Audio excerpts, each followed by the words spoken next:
Halo, Assalamualaikum warahmatullahi wabarakatuh. Penonton setia cerita Momo dimanapun kalian berada. Apa kabar? Semoga sehat-sehat selalu ya, dan semangat terus dalam menjalani aktivitas sehari-hari.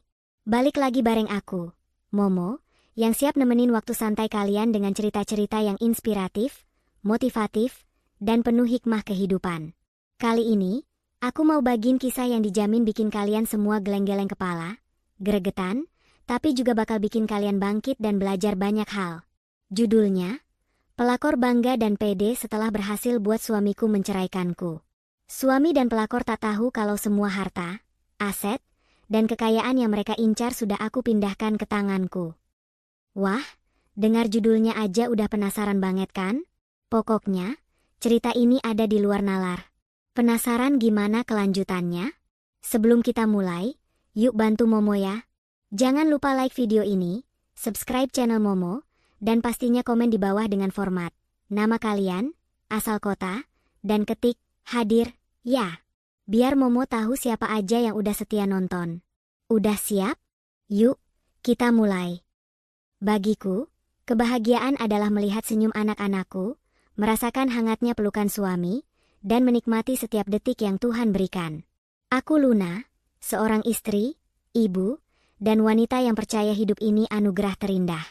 Selama 15 tahun menikah dengan Arya, hidupku nyaris sempurna, atau setidaknya, itulah yang aku pikirkan. Dapur yang luas dan bersih dipenuhi aroma harum sarapan. Aku menata meja makan, memastikan semua hidangan siap.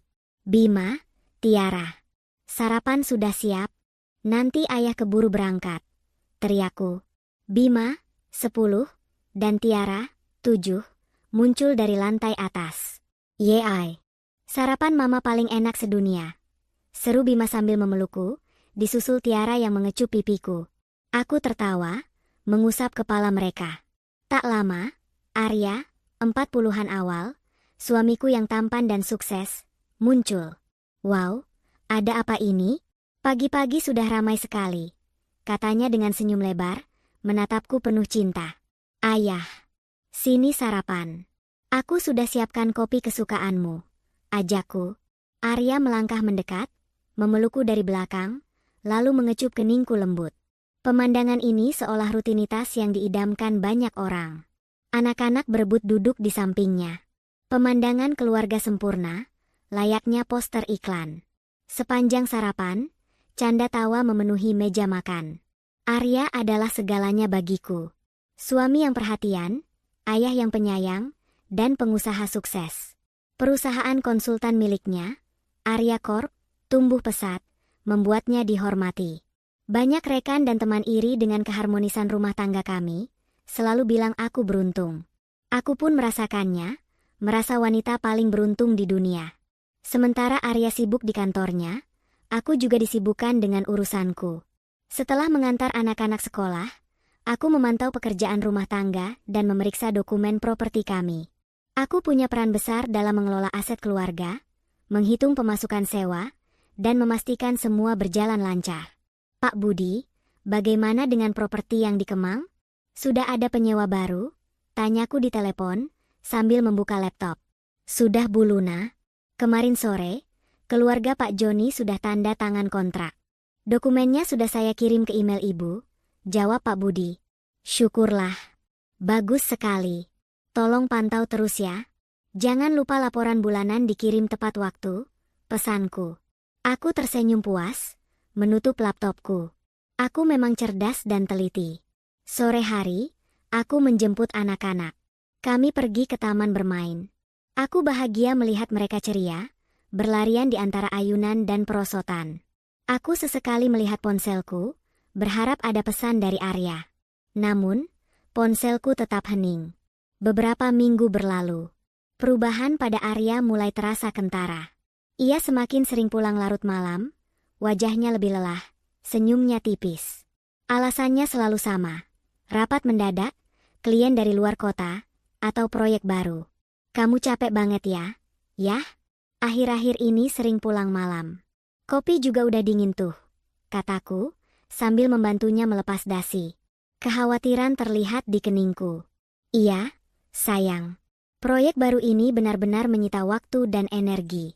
Untungnya kamu selalu pengertian, jawab Arya, menghela napas, terlihat lesu. Arya memaksakan senyum, tapi matanya berbeda. Ada sesuatu yang lain, bukan hanya kelelahan fisik. Sebuah kegelisahan kecil tumbuh di hatiku. Aku ingin percaya, tapi naluriku mulai berteriak. Aku mencoba memahami, berusaha positive thinking. Tapi, semakin lama, keganjilan itu semakin nyata. Suatu malam yang sunyi, pukul 2 dini hari, aku terbangun karena mendengar suara Arya berbicara di telepon. Suaranya sangat pelan, nyaris berbisik dari balkon kamar. Iya, besok ketemu seperti biasa, jangan khawatir. Aku pasti datang. Tentu saja, sayang. Oke, sampai jumpa, bisik Arya, nadanya lembut dan sedikit mesra. Arya buru-buru mematikan telepon saat aku pura-pura batuk kecil. Ia menoleh, terkejut, ekspresi panik melintas di wajahnya. Sayang, kamu belum tidur? Tanyanya, sedikit terbata-bata. Aku haus. Kamu lagi telepon siapa? Jam segini? Aku berusaha menjaga suaraku tetap datar, meskipun jantungku bergemuruh. Oh, ini klien dari Singapura. Ada masalah mendesak. Kamu tidur lagi saja. Arya tersenyum kaku. Aku mengangguk, pura-pura percaya, lalu berjalan ke dapur. Namun, pikiranku kalut. Kata-kata, sayang, dan nada suara Arya yang berbeda terus terngiang. Ada sesuatu yang tidak beres. Firasat buruk mulai menggelayuti hatiku. Keesokan harinya, suasana di meja makan terasa lebih dingin.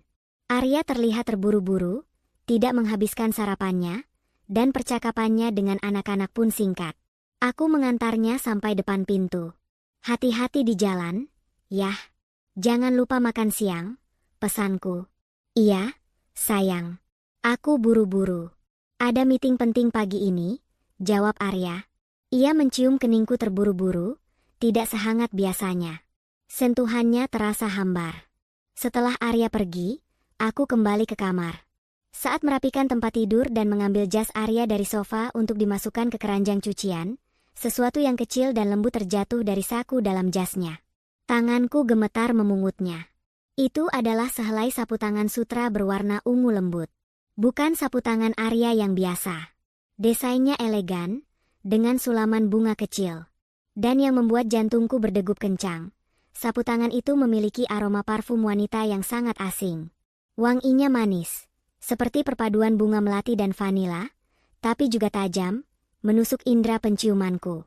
Wangi yang sangat berbeda dari parfumku. Wangi yang belum pernah aku cium di rumah ini. Aku membaui sapu tangan itu, mataku berkaca-kaca.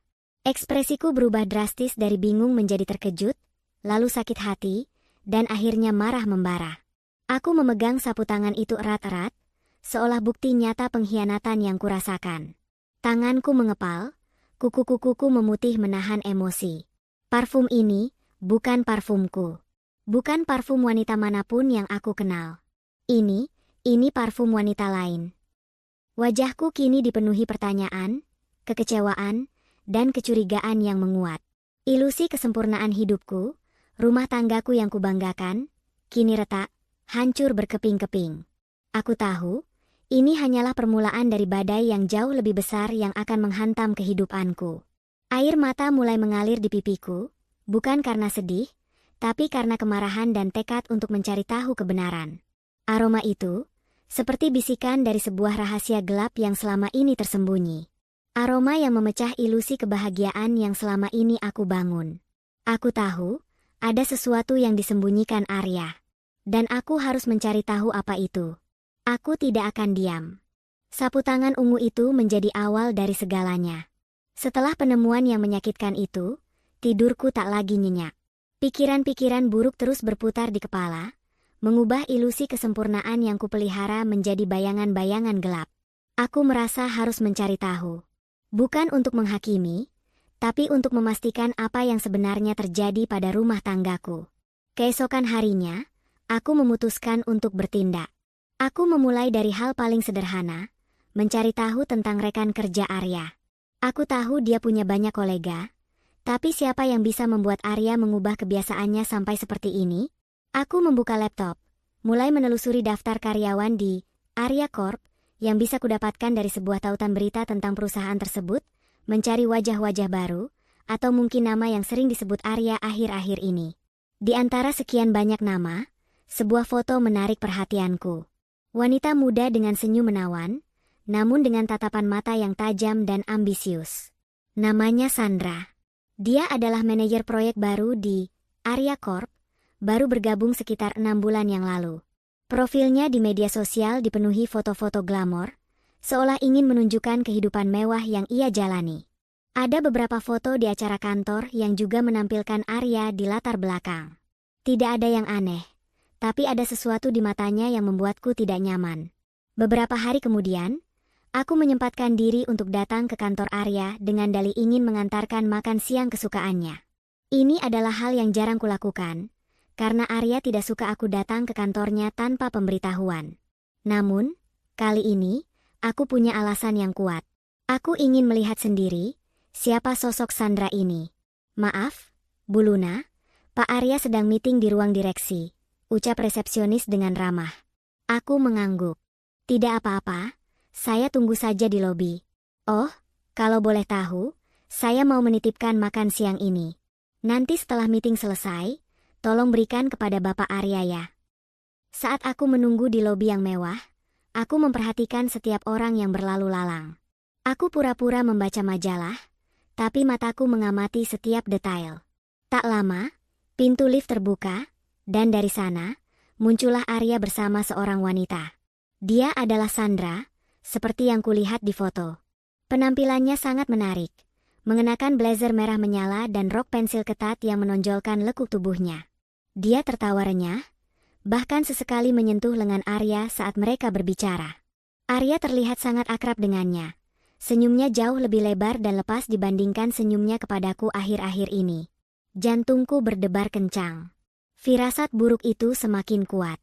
Mereka berdua berjalan melewati lobi, menuju pintu keluar, tanpa menyadari keberadaanku. Aku melihat mereka melangkah ke arah mobil Arya. Arya membukakan pintu untuk Sandra, lalu mereka berdua masuk dan melaju pergi. Mereka makan siang berdua. Jadi ini alasannya, alasan kenapa dia selalu bilang sibuk. Bisikku pada diri sendiri, tanganku mengepal erat. Perutku terasa mual, dan kepalaku mulai pusing. Aku memutuskan untuk mengikuti mereka. Aku memesan taksi online, meminta pengemudi untuk mengikuti mobil Arya. Pengemudi taksi itu mungkin bingung dengan permintaanku, tapi aku tidak peduli. Hatiku sakit, dan aku ingin mendapatkan bukti yang lebih jelas. Mobil Arya berhenti di sebuah restoran mewah yang terletak di pusat kota, dengan area private dining. Aku meminta pengemudi taksi menurunkanku sedikit jauh dari sana, lalu aku berjalan kaki, mencoba tidak terlalu mencolok. Aku berhasil mendapatkan meja di dekat jendela, dari mana aku bisa melihat area private dining mereka. Aku melihat Arya dan Sandra duduk berhadapan. Mereka tidak hanya berbicara bisnis, tapi juga tertawa, saling melempar pandangan mesra. Sandra sesekali menyeka sudut bibir Arya dengan tisu, sebuah gestur intim yang biasa dilakukan oleh sepasang kekasih. Mereka tampak begitu serasi, seolah dunia ini hanya milik mereka berdua. Senyum kemenangan yang kurasakan dari Sandra bahkan sampai di tempat dudukku. Mereka tidak menyadari mataku yang terus mengawasi. Setiap tawa, setiap sentuhan, menusuk hatiku seperti belati. Aku tidak sanggup lagi melihatnya. Aku membayar tagihan makan siangku yang bahkan belum tersentuh, lalu bergegas keluar dari restoran. Air mata mulai mengalir deras di pipiku. Rasa sakit, marah, kecewa, bercampur aduk menjadi satu. Aku tahu, ini bukanlah kesibukan pekerjaan seperti yang Arya selalu katakan. Ini adalah perselingkuhan. Pengkhianatan nyata. Di dalam taksi menuju rumah, aku menangis sesenggukan. Selama ini, aku telah hidup dalam ilusi. Ilusi kesempurnaan, ilusi kebahagiaan, ilusi bahwa Arya adalah milikku seutuhnya. Kini, ilusi itu hancur berkeping-keping. Setibanya di rumah, aku langsung masuk ke kamar mandi, menyalakan keran air dingin, dan membiarkan air itu membasahi wajahku. Aku menatap pantulan diriku di cermin. Wanita yang dulu percaya diri, kini terlihat rapuh. Tapi, di balik kerapuhan itu, sebuah tekad mulai membara. Aku tidak akan membiarkan ini merusak hidupku dan anak-anakku. Aku tidak akan membiarkan mereka menang. Ini baru permulaan. Arya, Sandra, kalian sudah memilih jalan ini. Kalian tidak tahu apa yang sedang kalian hadapi. Bisikku pada pantulanku di cermin, dengan suara serak namun penuh tekad. Aku akan melawan. Aku akan menunjukkan kepada mereka siapa Luna sebenarnya. Setelah menyaksikan langsung pengkhianatan Arya, tidurku semakin terganggu.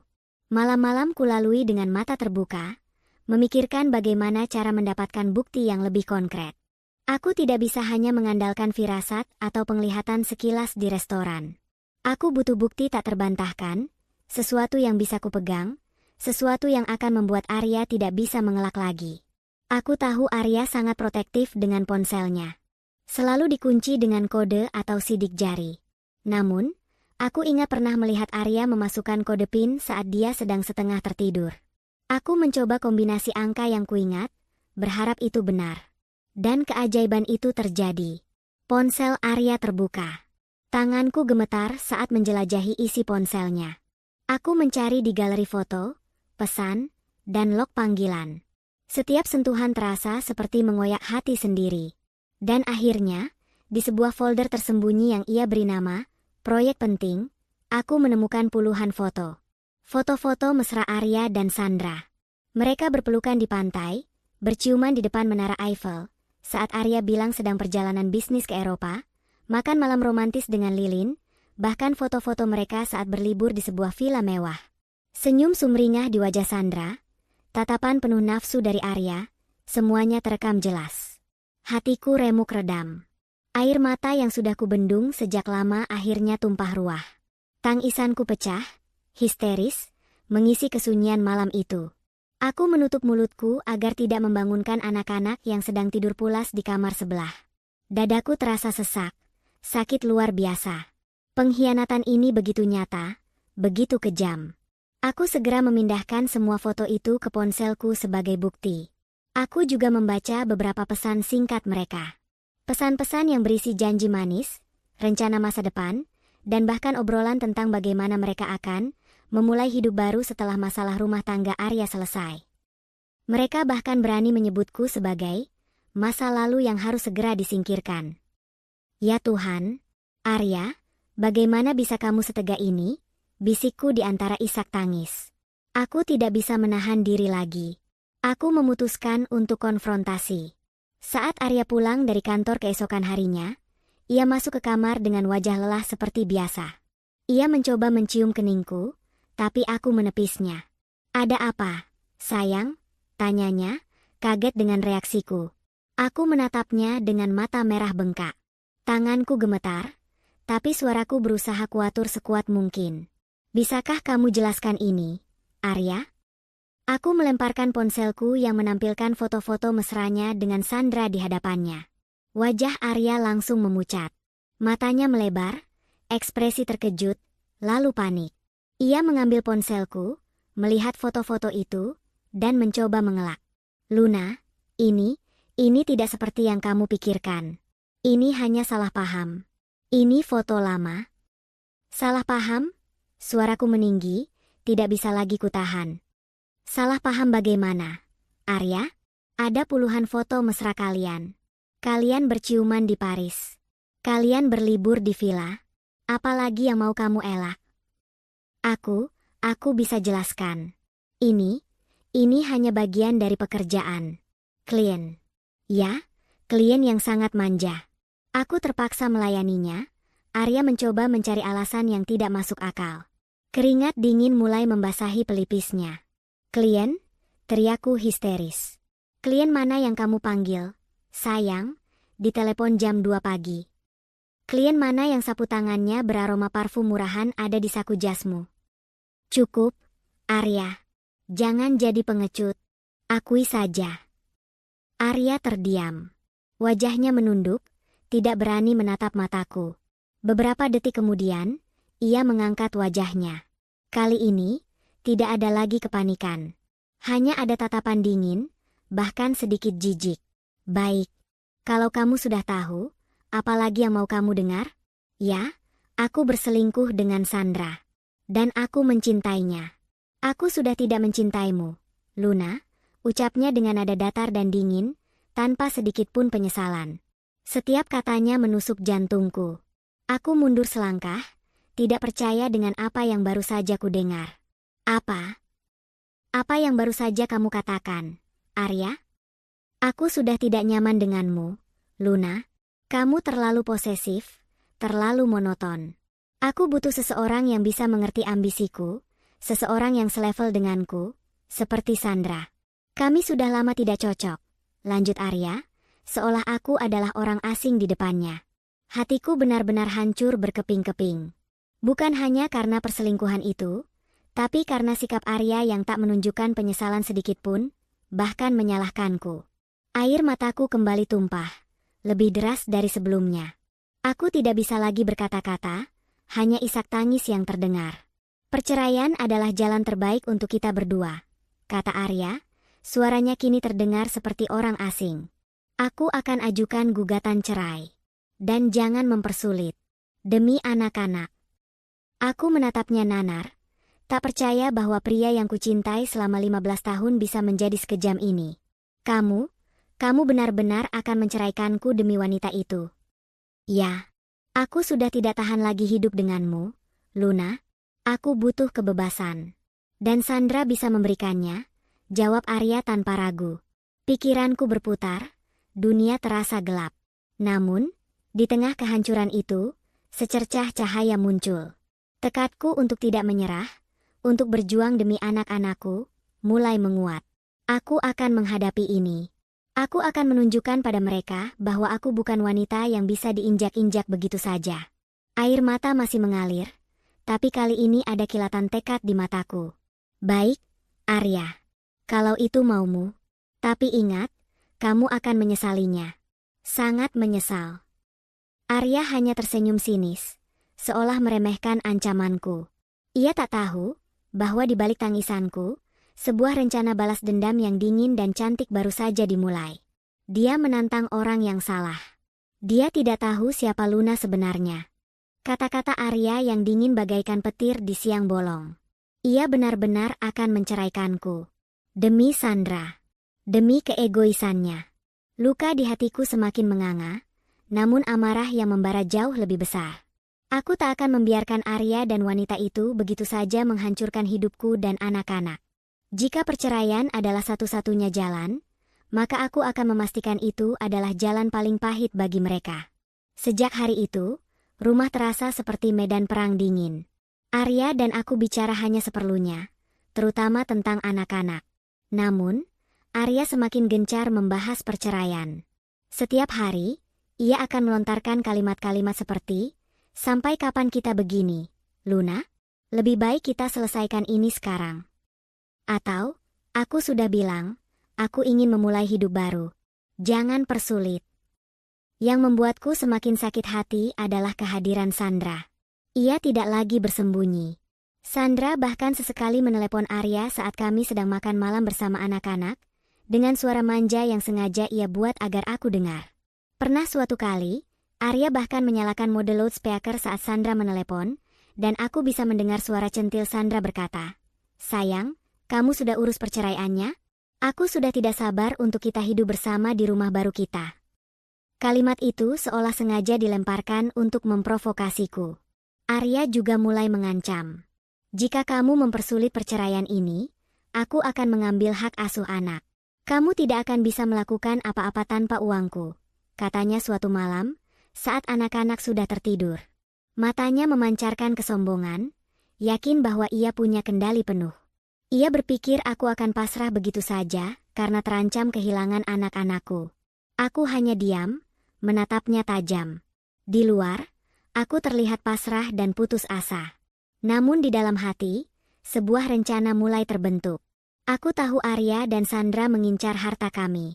Mereka berpikir, dengan menceraikanku, semua aset yang Arya miliki akan jatuh ke tangan mereka. Mereka tidak tahu, aku punya kartu as yang belum kuperlihatkan. Diam-diam, aku mulai mencari informasi tentang pengacara perceraian terbaik di kota ini. Aku mencari yang punya reputasi bagus, cerdas, dan yang paling penting, bisa merahasiakan setiap langkahku. Setelah menelusuri banyak nama, aku menemukan satu yang cocok, Bu Karina. Namanya dikenal sebagai pengacara yang sangat piawai dalam kasus harta gono gini. Aku mengatur pertemuan rahasia dengannya di sebuah kafe jauh dari rumah atau kantorku. Aku datang dengan penampilan biasa, bahkan sedikit lusuh, seolah-olah memang seorang istri yang sedang terpuruk. Aku menceritakan semua yang terjadi, dari perselingkuhan Arya, penemuan sapu tangan, sampai ancaman perceraian dan niatnya untuk mengambil hak asuh anak. Bu Karina mendengarkan dengan saksama, sesekali mencatat di buku kecilnya. Setelah aku selesai, ia menatapku.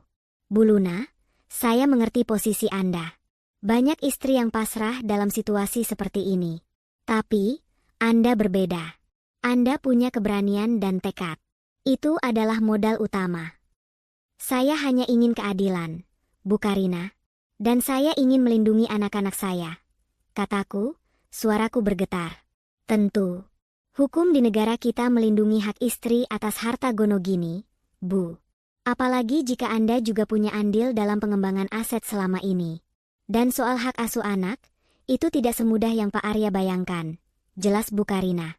Tapi, kita harus bergerak cerdas.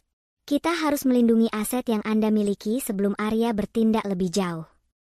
Mendengar itu, aku merasa sedikit lega. Aku mulai membeberkan semua detail tentang aset-aset yang kami miliki. Rumah, ruko-ruko, tanah kosong, tabungan, deposito, bahkan saham perusahaan.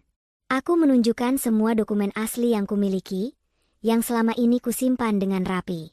Arya mungkin tidak sadar bahwa aku, dengan ketelitin dan kecerdasanku, telah menyimpan semua jejak keuangan keluarga. Bagus sekali, Bu Luna. Ini akan sangat membantu, ujar Bu Karina. Matanya berbinar melihat kelengkapan data yang kubawa. Kita akan siapkan langkah-langkah hukum yang tepat. Kita akan pastikan hak Anda terlindungi, dan anak-anak tetap bersama Anda. Bu Karina menjelaskan rencananya. Kami akan mulai mengamankan aset-aset yang bisa dipindahkan atau dibalik nama. Semua dilakukan secara legal dan bertahap, agar tidak menimbulkan kecurigaan Arya. Kami akan memanfaatkan momen saat Arya sibuk dengan perselingkuhannya, dan yakin aku akan menyerah. Kita akan membuat mereka terkejut, Bu Luna, kata Bu Karina sambil tersenyum tipis. Aku membalas senyumnya, senyum tipis yang penuh makna. Pulang dari pertemuan itu, hatiku terasa lebih ringan namun juga dipenuhi tekad yang membara. Aku tahu perjalananku tidak akan mudah. Tapi, ini adalah pertarungan demi diriku, demi anak-anakku, dan demi keadilan. Aku tidak akan lagi menjadi Luna yang rapuh dan hancur. Aku akan menjadi Luna yang cerdas, kuat, dan siap melancarkan balas dendam yang akan membuat Arya dan Sandra menyesal seumur hidup. Mereka ingin harta? Baik. Tapi mereka tidak akan mendapatkan apa-apa. Minggu-minggu berikutnya adalah masa-masa paling intens dalam hidupku. Di mata Arya, aku adalah istri yang putus asa, yang perlahan mulai menyerah pada tuntutan cerainya. Aku berusaha keras menampilkan ekspresi lelah dan pasrah, seolah semua ini terlalu berat bagiku. Arya dan Sandra yang dibutakan oleh kesombongan dan rencana masa depan mereka, tak sedikit pun mencurigai bahwa di balik wajah lelah itu, aku sedang menjalankan misi rahasia. Setiap hari, sepulang mengantar anak-anak sekolah, alih-alih pulang ke rumah, aku akan langsung menuju kantor Bu Karina. Kantornya terletak di sebuah gedung perkantoran tua yang sepi, jauh dari keramaian pusat kota, memastikan tidak ada mata yang mengawasi. Bu Karina adalah sosok yang sangat profesional dan teliti. Ia memanduku melalui setiap langkah dengan cermat. Pertama, kita fokus pada properti yang atas nama Anda dan Arya. Kita bisa membalik nama kepemilikan penuh atas properti-properti itu menjadi nama Anda, dengan alasan pemisahan harta gono gini sebelum gugatan cerai resmi didaftarkan. Ini legal, Bu, jelas Bu Karina, sambil menunjukkan dokumen-dokumen yang harus kutandatangani. Aku mengangguk serius. Kami mulai dengan rumah kontrakan dan beberapa ruko yang tersebar di Jakarta. Prosesnya memakan waktu, membutuhkan banyak tanda tangan dan birokrasi, namun aku tekun. Aku bahkan terkadang harus memalsukan tanda tangan Arya dengan sangat hati-hati, mengikuti saran dari Bu Karina untuk kasus-kasus tertentu yang memang memungkinkan hal tersebut dalam kerangka hukum gono gini. Ada momen-momen mendebarkan di mana Arya hampir saja melihat dokumen-dokumen ini, tapi aku selalu berhasil menyembunyikannya tepat waktu. Aku akan menunggu Arya sibuk menelepon Sandra, atau sibuk dengan urusan kantornya, sebelum aku diam-diam mengambil dokumen penting dari laci atau tas kerjanya untuk difotokopi. Selain properti, kami juga mengamankan aset finansial. Kita akan transfer sebagian besar dana di rekening gabungan ke rekening pribadi Anda, Bu Luna. Kita juga akan mengalihkan sebagian besar saham yang atas nama Arya ke nama Anda. Ini semua bisa dilakukan secara bertahap, agar tidak terlalu mencolok, kata Bu Karina. Aku mulai memindahkan uang secara kecil-kecilan setiap hari, atau setiap minggu, dari rekening gabungan kami ke rekening pribadiku. Jumlahnya tidak terlalu besar dalam satu kali transfer, agar sistem perbankan tidak mendeteksi adanya aktivitas mencurigakan dan Arya tidak mendapatkan notifikasi aneh. Aku beralasan kepada Arya bahwa aku membutuhkan uang untuk kebutuhan rumah tangga yang semakin membengkak, atau untuk investasi kecil. Arya, yang sedang dimabuk asmara dan percaya aku adalah istri yang penurut, tidak pernah memeriksa secara detail laporan keuanganku. Malam hari, setelah anak-anak tidur, aku akan duduk di meja kerjaku, ditemani secangkir teh hangat, memeriksa laporan keuangan dan daftar aset. Aku mencontreng setiap item yang berhasil diamankan, merasakan kepuasan yang perlahan tumbuh di hatiku. Ini bukan lagi tentang kesedihan, tapi tentang strategi. Sementara aku sibuk menjalankan rencana ini, Arya dan Sandra semakin tenggelam dalam euforia mereka. Mereka sibuk merencanakan pernikahan mewah, mencari desain interior untuk rumah impian mereka, dan membayangkan hidup bergelimang harta setelah perceraian kami selesai. Mereka sering mengunggah foto-foto kebersamaan mereka di media sosial, atau aku sering mendengar obrolan mereka di telepon saat Arya pikir aku tidak mendengarkan. Sayang, nanti kalau kita sudah menikah, kita akan liburan keliling Eropa ya? Pakai jet pribadi Arya? Suara Sandra ku dengar dari balik pintu kamar. Arya hanya tertawa dan mengiyakan. Tentu saja, sayang. Semua harta itu akan segera jadi milik kita. Luna itu hanya wanita bodoh. Dia tidak akan tahu apa-apa, bisik Arya dengan nada sombong, penuh percaya diri. Setiap kalimat yang mereka ucapkan, setiap tawa kemenangan yang kurasakan dari Sandra, hanya semakin menguatkan tekadku. Mereka tidak tahu bahwa jet pribadi yang mereka impikan, rumah mewah yang mereka dambakan, dan harta yang mereka kira akan mereka kuasai, sedang perlahan-lahan beralih tangan. Mereka sibuk merayakan kemenangan yang semu, tanpa menyadari bahwa pondasi kerajaan palsu mereka sedang aku robohkan satu persatu, dari dalam. Aku akan tersenyum tipis setiap kali mendengar mereka membicarakan masa depan impian mereka. Mereka memang bangga dan pede, tapi hanya karena mereka terlalu buta oleh keserakahan dan cinta palsu. Mereka tidak tahu bahwa wanita yang mereka anggap bodoh dan rapuh ini sedang merajut jaring balas dendam yang begitu halus dan mematikan, sehingga mereka tidak akan menyadarinya sampai semuanya terlambat. Ini adalah langkah cerdas sang wanita terluka. Hari yang paling kutunggu-tunggu, sekaligus hari yang paling kubenci, akhirnya tiba. Hari persidangan perceraianku dengan Arya. Gedung pengadilan agama tampak ramai, dipenuhi orang-orang dengan berbagai masalah rumah tangga. Tapi bagiku, ini bukan hanya sekadar perceraian. Ini adalah pertarungan. Pertarungan untuk keadilan dan martabatku. Aku datang ke pengadilan dengan pakaian sederhana namun rapi, rambutku terkuncir kuda, dan wajahku minim makeup. Aku sengaja ingin terlihat apa adanya, seorang wanita yang sedang menghadapi cobaan hidup. Berbeda sekali dengan penampilanku dulu saat masih menjadi istri seorang pengusaha sukses. Aku ingin orang-orang melihat Luna yang berbeda, bukan Luna yang manja, tapi Luna yang tegar. Di sisi lain, Arya datang dengan Sandra. Mereka berdua berjalan menyusuri koridor pengadilan dengan angkuh. Sandra mengenakan gaun sutra berwarna cerah, tas tangan bermerek, dan riasan wajah yang mencolok. Senyum kemenangan tak pernah lepas dari bibirnya, seolah ia adalah bintang utama hari ini. Arya, di sampingnya, mengenakan setelan jas mahal, tapi raut wajahnya agak tegang, meski ia berusaha keras menyembunyikannya. Mereka terlihat seperti pasangan yang sedang merayakan sesuatu, bukan menghadapi sebuah perpisahan.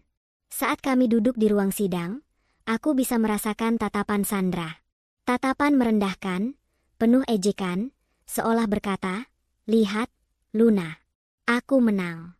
Arya sekarang milikku, dan sebentar lagi hartanya juga. Ia bahkan sesekali berbisik-bisik dengan Arya, yang kemudian akan menoleh ke arahku dengan senyum sinis. Sandra tidak bisa menahan diri. Saat hakim sedang membacakan tata tertib sidang, ia sengaja berbisik dengan suara agak keras kepada Arya. "Sayang, lihat wanita itu. Kasihan sekali. Sebentar lagi dia akan jadi gelandangan, bukan?" Arya hanya terkekeh pelan.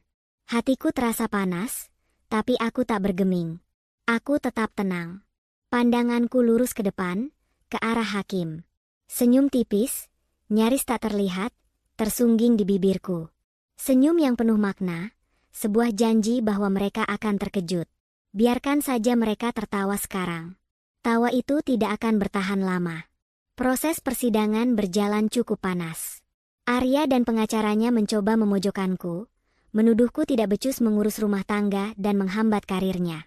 Mereka juga mencoba meminimalkan jumlah harta gonogini yang harus diberikan kepadaku, dengan dalih aku tidak punya kontribusi apa-apa. "Yang mulia hakim," kata pengacara Arya, "klien kami, Bapak Arya, adalah tulang punggung keluarga. Semua aset ini adalah hasil kerja kerasnya. Ibu Luna tidak memiliki kontribusi finansial yang signifikan." Aku dan Bu Karina hanya saling pandang. Bu Karina kemudian berdiri. "Yang mulia hakim, mohon izin untuk menyampaikan keberatan. Klien saya, Ibu Luna, telah menjadi istri Bapak Arya selama 15 tahun, mengurus rumah tangga, membesarkan kedua anak, dan juga aktif mengelola properti keluarga yang kami miliki. Semua itu adalah kontribusi yang tak ternilai harganya. Selain itu, kami memiliki bukti-bukti yang menunjukkan Ibu Luna juga aktif dalam pengelolaan aset yang disebutkan." Lalu, Bu Karina dengan tenang mulai menyerahkan tumpukan dokumen. Dokumen-dokumen asli yang menunjukkan kepemilikan Luna atas beberapa properti yang sudah kami balik nama, bukti transfer saham, dan laporan keuangan yang menunjukkan aliran dana dari rekening gabungan ke rekening pribadiku. Semua dilakukan dengan legalitas yang kuat, sehingga Arya dan pengacaranya tidak bisa membantah. Arya dan pengacaranya tampak terkejut. Raut wajah Arya berubah dari sombong menjadi bingung, lalu panik. Sandra yang tadinya senyum-senyum, kini ikut memucat. Ia berbisik ke Arya, "Ada apa ini, Arya? Kenapa semua dokumen itu atas nama wanita itu?" Hakim meneliti dokumen-dokumen itu satu persatu. Ia sesekali menatap Arya dengan dahi berkerut, lalu menatapku dengan tatapan kagum. Suasana di ruang sidang menjadi tegang. Setelah mempertimbangkan semua bukti dan argumen, hakim akhirnya membacakan putusannya. Berdasarkan bukti-bukti yang ada, hak asuh kedua anak jatuh kepada Ibu Luna. Dan mengenai harta gonogini, sebagian besar aset properti dan keuangan yang telah dibuktikan kontribusi dan kepemilikannya oleh Ibu Luna, secara sah menjadi miliknya. Bapak Arya diwajibkan memberikan tunjangan bulanan yang cukup besar untuk kebutuhan anak-anak. Ketukan palu hakim menggema di ruang sidang. Suasana hening sejenak. Aku menghela napas lega, namun tetap menjaga ketenangan. Aku menoleh ke arah Arya dan Sandra. Wajah mereka berdua pucat pasi. Mata Sandra melotot tidak percaya. "Tidak mungkin. Hakim salah," teriak Sandra, tak bisa menahan diri. Pengawal langsung mengingatkannya. Arya hanya bisa menunduk, tak mampu berkata-kata. Ia tak menyangka akan kalah telak seperti ini. Mereka datang dengan keyakinan penuh akan memenangkan segalanya, tapi yang mereka dapatkan justru kekalahan telak. Setelah putusan dibacakan, Sandra buru-buru mendekat dan berbisik penuh amarah kepada Arya. "Ada apa ini? Katanya semua akan jadi milik kita." Wanita bodoh itu merencanakan sesuatu. "Kamu dibohongi, Arya." Arya hanya bisa menatapku dengan tatapan campur aduk, penyesalan, amarah, dan kebingungan. Aku, dengan senyum misterius di bibirku, hanya membalas tatapannya. Ini baru permulaan dari permainan yang sesungguhnya. Mereka memang tidak tahu bahwa kemenangan mereka hanyalah ilusi yang akan segera hancur. Kemenangan di persidangan adalah angin segar bagiku. Ini bukan sekadar kemenangan hukum, tapi kemenangan atas martabat dan harga diri yang sempat direnggut. Dengan hati yang lebih lapang, aku memulai babak baru dalam hidupku dan anak-anak. Rumah lama yang penuh kenangan pahit kini terasa lebih ringan. Aku mengubah sedikit tata letaknya, membuang barang-barang yang mengingatkanku pada Arya, dan mengisi sudut-sudut kosong dengan semangat baru. Anak-anak, Bima dan Tiara, adalah prioritasku. Aku memastikan mereka tidak terlalu merasakan dampak perceraian ini. Aku menghabiskan lebih banyak waktu bersama mereka, pergi ke taman, belajar bersama, dan memastikan mereka tetap ceria. Dengan tunjangan yang lumayan besar dari Arya dan aset yang kini sepenuhnya ada di tanganku, aku bisa memberikan mereka pendidikan dan kehidupan yang layak. Bisnis propertiku, yang dulu hanya kugeluti sebagai sampingan, kini menjadi fokus utamaku. Dengan bantuan Bu Karina dan beberapa rekan bisnis yang kupercaya, aku mulai mengembangkan usahaku. Aku membeli beberapa properti baru di lokasi strategis, merenovasinya, dan menyewakannya kembali. Hasilnya sungguh memuaskan. Dalam beberapa bulan saja, keuanganku semakin stabil, bahkan melebihi apa yang kudapatkan saat masih bersama Arya. Aku merasa independen, kuat, dan berdaya. Bu Luna, properti di Cilanda sudah ada penawaran yang bagus. Kalau Ibu setuju, kita bisa langsung proses, kata asisten baruku, Rani, suatu pagi. Aku tersenyum puas. Bagus, Rani. Lanjutkan. Pastikan semua dokumen legalitasnya beres. Di sisi lain, kehidupan Arya dan Sandra justru menunjukkan hal yang berbanding terbalik. Awalnya, mereka hidup layaknya raja dan ratu. Mereka sering mengunggah foto-foto kemesraan dan kemewahan di media sosial. Makan malam di restoran bintang 5, liburan ke Bali, atau pamer mobil sport baru yang Arya beli secara kredit. Mereka terlihat begitu bangga dan pede, seolah hidup mereka adalah dongeng yang sempurna. Lihat, sayang. Luna pasti menangis melihat kita sebahagia ini, kata Sandra sambil tertawa manja di salah satu postingan Instagramnya, dengan caption yang menyindir secara halus. Aku melihat postingan itu, tapi tidak ada lagi rasa sakit. Hanya senyum tipis di bibirku. Biarkan saja mereka menikmati kemenangan semu itu. Aku tahu, badai sesungguhnya baru akan datang pada mereka. Arya dan Sandra bahkan merayakan pernikahan mereka dengan sangat mewah di sebuah hotel bintang 5, mengundang banyak kolega bisnis Arya. Resepsinya megah, penuh gemerlap. Sandra tampil bak ratu dengan gaun pengantin mahal, wajahnya berseri-seri penuh kemenangan. Mereka memamerkan cincin berlian, berbicara tentang rencana bulan madu keliling Eropa, dan sesumbar tentang masa depan mereka yang gemilang. Akhirnya, semua impian kita terwujud. Sayang. Hidup kita akan bergelimang harta dan kemewahan, bisik Sandra kepada Arya saat mereka berdansa di tengah pesta. Arya tersenyum, memeluk Sandra erat. Ia percaya bahwa semua harta yang ia punya, atau yang ia kira ia punya, akan menjamin kehidupan mereka. Ia tidak tahu bahwa sebagian besar aset yang ia incar, yang seharusnya menjadi sumber kekayaan mereka, sudah tidak lagi dalam genggamannya. Ia juga tidak menyadari bahwa bisnisnya mulai terasa goyah. Beberapa minggu setelah pernikahan mereka, intrik mulai muncul. Arya terlihat sering menelepon dengan wajah tegang. Ia mulai mengeluhkan biaya operasional perusahaannya yang membengkak, dan beberapa tagihan yang tiba-tiba datang tanpa ia duga. Aku tidak mengerti, sayang. Kenapa biaya operasional bulan ini sangat tinggi?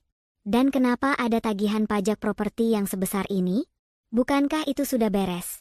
Kudengar Arya berbicara dengan Sandra di telepon, nadanya mulai menunjukkan kekhawatiran. Sandra hanya mengangkat bahu, mungkin ada kesalahan administrasi, sayang. Atau mungkin kamu terlalu banyak berfoya-foya. Kita kan baru saja menikah, wajar kalau pengeluaran banyak. Jawab Sandra enteng, tidak menyadari akar masalahnya. Mereka sama sekali tidak tahu bahwa biaya operasional yang membengkak itu karena aset-aset produktif yang telah dialihkan oleh Luna, kini menjadi tanggung jawab Luna sepenuhnya, bukan lagi Arya. Dan tagihan pajak properti itu adalah tagihan yang belum lama ini kualihkan atas namaku, namun ia masih terdaftar sebagai pemiliknya. Kemenangan semu mereka mulai menunjukkan celah. Perlahan namun pasti, benang-benang rahasia yang kurencanakan mulai menjerat mereka. Tawa dan kesombongan mereka akan segera berubah menjadi tangisan dan penyesalan. Senyum tipis di bibirku adalah cerminan dari benang-benang takdir yang mulai terajut. Aku tahu, ini hanya soal waktu. Dan waktu itu akhirnya tiba. Awalnya, keluhan Arya hanya berupa desas-desus kecil, bisikan yang kudengar dari mantan karyawannya atau dari media sosial. Arya mulai sering terlihat murung di kantor, menelepon dengan nada frustrasi. Sandra, yang tadinya selalu tampil glamor, kini sesekali terlihat dengan wajah kusut, tanpa senyum sombongnya. Arya, ada apa dengan rekening perusahaan kita? Kudengar Sandra berteriak di telepon suatu sore, dari percakapan Arya di halaman depan rumah yang tak sengaja kudengar saat aku menyiram tanaman. Kenapa dana kas tiba-tiba menipis? Banyak pembayaran yang tertunda. Arya menjawab dengan nada lelah, aku juga tidak mengerti, sayang. Seharusnya uang itu ada. Aku sudah cek semua proyek, semua pendapatan masuk. Tapi kenapa pengeluaran membengkak seperti ini? Sandra tak terima. Pengeluaran membengkak? Atau jangan-jangan kamu boros? Kita baru saja membeli mobil dan liburan mewah. Atau jangan-jangan si Luna itu. Dia pasti melakukan sesuatu. Tidak mungkin, sayang. Luna sudah tidak punya akses ke rekening itu. Semua sudah diputuskan di pengadilan. Lagi pula, dia wanita bodoh. Mana mungkin dia bisa melakukan ini? Arya mencoba menenangkan Sandra, tapi keraguan jelas terdengar dalam suaranya. Pertengkaran mereka semakin sering terdengar, bahkan sampai ke telingaku. Aku tersenyum tipis. Ini adalah buah dari keputusanku untuk mengalihkan sebagian besar aset produktif. Arya mengira aku hanya mencabut sebagian uang, bukan sumber penghasilannya. Kini, ia harus menanggung semua biaya operasional bisnisnya, tanpa pemasukan yang signifikan dari aset-aset yang sebenarnya adalah penopang utama keuangannya. Bisnis Arya mulai goyah. Proyek-proyek besar yang dulunya menjadi andalannya kini terhenti karena ketiadaan modal. Beberapa investor mulai menarik diri, melihat kinerja perusahaan Arya yang menurun drastis. Klien-klien lama pun beralih ke perusahaan lain. Telepon kantor Arya sering berdering, bukan dari klien, melainkan dari penagih utang. Arya Corp yang dulu megah, kini seperti kapal yang bocor, perlahan tenggelam. Ini semua salahmu, Arya. Kenapa kamu tidak bisa mengurus keuangan dengan benar? Bisnismu hancur. Sandra berteriak pada Arya suatu malam, suaranya melengking tajam. Salahku? Kamu yang menghabiskan uang untuk gaya hidup mewahmu. Jet pribadi? Keliling Eropa? Itu semua omong kosong. Uang kita tidak ada sebanyak itu. Balas Arya, suaranya penuh keputusasaan. Sandra yang materialistis tidak tahan dengan kondisi ini. Ia mulai menghitung-hitung kerugian yang ia derita. Impiannya tentang kehidupan mewah bersama Arya kini tinggal debu. Ia mulai menunjukkan sifat aslinya. Egois, perhitungan, dan hanya peduli pada uang. Ia tak lagi memedulikan Arya, yang kini terlihat sangat kacau. Wajah Arya dipenuhi kerutan stres, rambutnya mulai beruban di sana-sini, dan matanya cekung. Puncaknya, surat peringatan dari bank datang. Bank akan menyita rumah mewah yang mereka tempati. Ternyata, jaminan properti untuk pinjaman-pinjaman Arya, yang selama ini mereka kira masih atas nama Arya, sudah dibalik nama kepadaku. Arya tidak bisa lagi membayar cicilan, dan bank tidak punya pilihan selain menyita. Arya dan Sandra panik. Mereka saling menyalahkan, memaki, dan akhirnya pertengkaran hebat itu berakhir dengan pecahnya piring-piring di dapur mereka. Rumah mewah itu, yang dulu menjadi simbol kemenangan mereka, kini menjadi saksi bisu kehancuran. Aku tidak bisa hidup seperti ini, Arya. Kamu penipu. Kamu tidak punya apa-apa lagi, teriak Sandra, melempar tasnya ke lantai. Tunggu, sayang. Kita bisa cari cara lain. Jangan tinggalkan aku. Arya mencoba meraih tangan Sandra, tapi Sandra menepisnya dengan kasar. Tidak ada lagi yang bisa kamu berikan padaku, Arya. Selamat tinggal. Sandra berbalik, berlari keluar dari rumah mewah itu, meninggalkan Arya sendirian dalam reruntuhan kerajaan palsu mereka. Arya terduduk lemas di lantai marmer yang dingin. Matanya kosong, menatap ke sekeliling rumah yang akan segera disita. Ia tak percaya. Wanita yang dicintainya, yang ia bela habis-habisan, kini meninggalkannya begitu saja saat ia tak punya apa-apa. Ia tak tahu bahwa kehancuran ini hanyalah awal dari karma yang harus ia bayar. Dunia Arya runtuh. Sandra telah pergi, rumahnya disita bank, dan bisnisnya hancur lebur. Ia kini terdampar, Tidak punya apa-apa selain pakaian yang melekat di badan dan rasa penyesalan yang membuncah. Ia mencoba menghubungi Sandra, tapi nomornya sudah tidak aktif. Pesan-pesannya tidak pernah dibalas. Arya akhirnya menyadari, Sandra tidak pernah mencintainya. Wanita itu hanya menginginkan hartanya. Dan kini, harta itu telah lenyap. Arya terpaksa menumpang di rumah orang tuanya yang sederhana di pinggiran kota. Ia yang dulu selalu bergelimang kemewahan, kini harus tidur di kamar sempit, makan seadanya, dan merasakan cemoohan dari orang tuanya yang sejak awal tidak menyetujui perceraiannya dengan Luna. Sudah Mama bilang, Arya, Luna itu istri yang baik. Kamu malah tergoda wanita lain. Lihat sekarang akibatnya. Harta habis, istri pergi, anak-anak menjauh. Omel ibunya suatu pagi, saat Arya hanya bisa menunduk malu. Namun, hinaan dari keluarga bukanlah yang terberat. Yang lebih parah adalah reputasinya di dunia bisnis. Berita tentang kebangkrutan Arya Corp dan perceraiannya yang kacau menyebar cepat seperti api. Tak ada lagi yang mau berbisnis dengannya. Arya mencoba melamar pekerjaan ke berbagai perusahaan, bahkan yang posisinya jauh di bawah jabatan direktur yang dulu ia pegang. Namun, setiap wawancara berakhir dengan penolakan. Maaf, Pak Arya. Dengan rekam jejak keuangan dan masalah hukum Anda, kami tidak bisa menerima Anda, kata seorang HRD perusahaan besar, menatapnya dengan pandangan iba. Arya putus asa. Ia pernah mencoba melamar sebagai manajer biasa, bahkan sebagai staf administrasi, tapi tak ada satupun yang percaya padanya. Namanya, yang dulu dihormati, kini menjadi sinonim kegagalan dan pengkhianatan.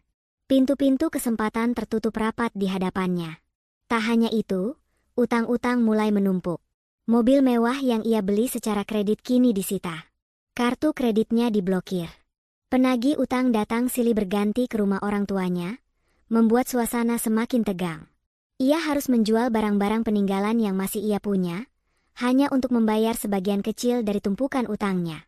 Suatu siang, saat Arya sedang berjalan kaki mencari pekerjaan, ia tak sengaja melihat Luna. Luna mengenakan setelan bisnis yang elegan, keluar dari sebuah gedung perkantoran mewah. Ia tampak sangat anggun, wajahnya berseri-seri, dan senyumnya menunjukkan kebahagiaan yang tulus. Di sampingnya, seorang pria parubaya yang terlihat terhormat, mungkin klien atau rekan bisnis baru Luna, berjalan sambil berbincang akrab. Luna terlihat sangat sukses dan bahagia. Arya buru-buru bersembunyi di balik tiang, tak ingin terlihat oleh Luna. Ia menatap mantan istrinya itu dengan tatapan kosong, penuh penyesalan. Betapa jauhnya perbedaan hidup mereka sekarang. Luna yang dulu ia remehkan, kini berdiri tegak sebagai wanita mandiri yang sukses. Sementara ia, Arya, mantan suami yang angkuh, kini hanya seorang pecundang yang tak punya apa-apa. Luna, maafkan aku, bisik Arya, suaranya tercekat. Namun, penyesalan itu sudah terlambat. Semua sudah terbayar lunas oleh karma.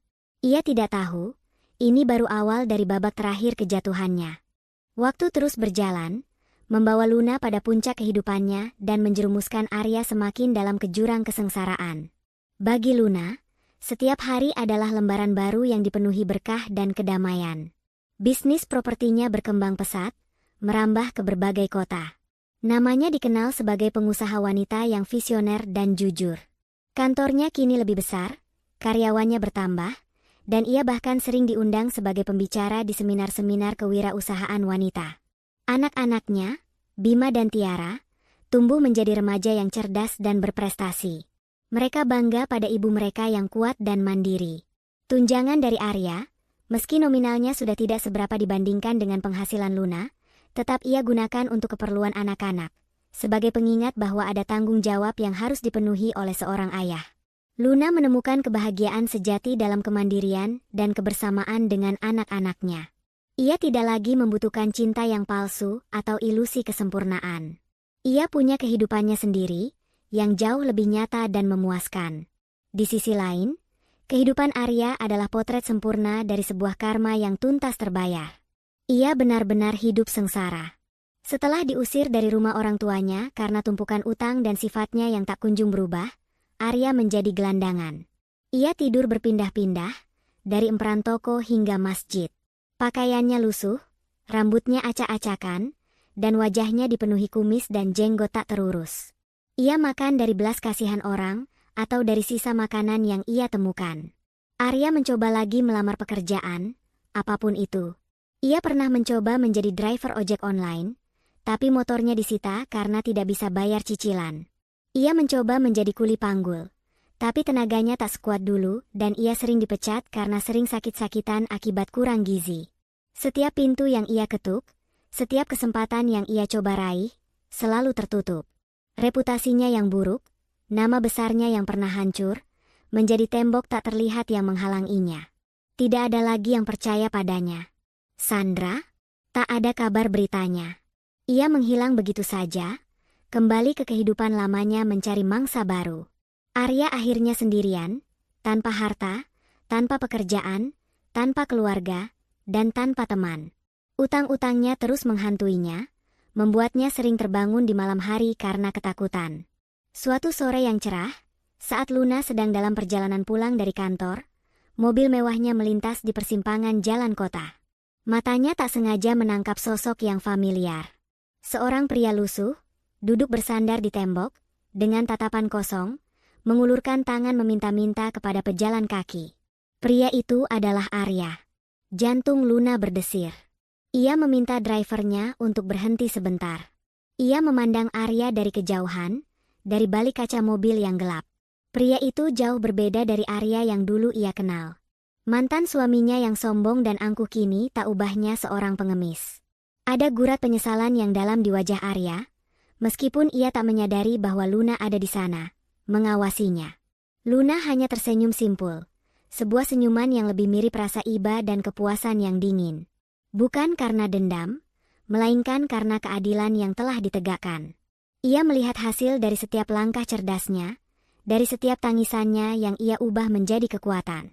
Arya tak pernah tahu bahwa penyesalan terbesarnya akan datang di akhir hidupnya, saat ia kehilangan segalanya demi wanita yang salah. Ia memilih jalan gelap, dan kini ia harus menuai buah dari perbuatannya. Karma itu ada, dan ia selalu menemukan jalannya untuk terbayar lunas. Di dalam benak Arya yang kacau, terngiang bisikan-bisikan penyesalan yang tak berujung. Aku telah kehilangan segalanya demi wanita yang salah. Aku telah membuang berlian demi sebutir kerikil. Dan sekarang, aku hanya bisa melihat dia bahagia, sementara aku hancur. Luna memberi isyarat kepada drivernya untuk jalan. Mobil mewah itu melaju perlahan, meninggalkan Arya sendirian, tenggelam dalam penyesalan yang tak berkesudahan, di tengah hiruk pikuk kota yang tak peduli. Gimana, teman-teman cerita Momo? Cerita sinetron kita ini, pelakor bangga dan pede, sudah sampai di penghujungnya. Pasti campur aduk ya perasaannya.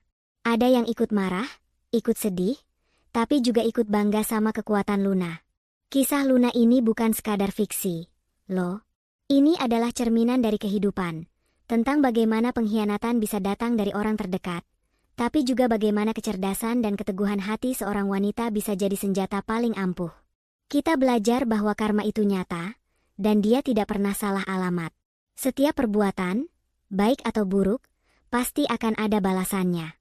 Semoga kisah Luna ini bisa jadi inspirasi dan motivasi buat kita semua ya, para wanita hebat.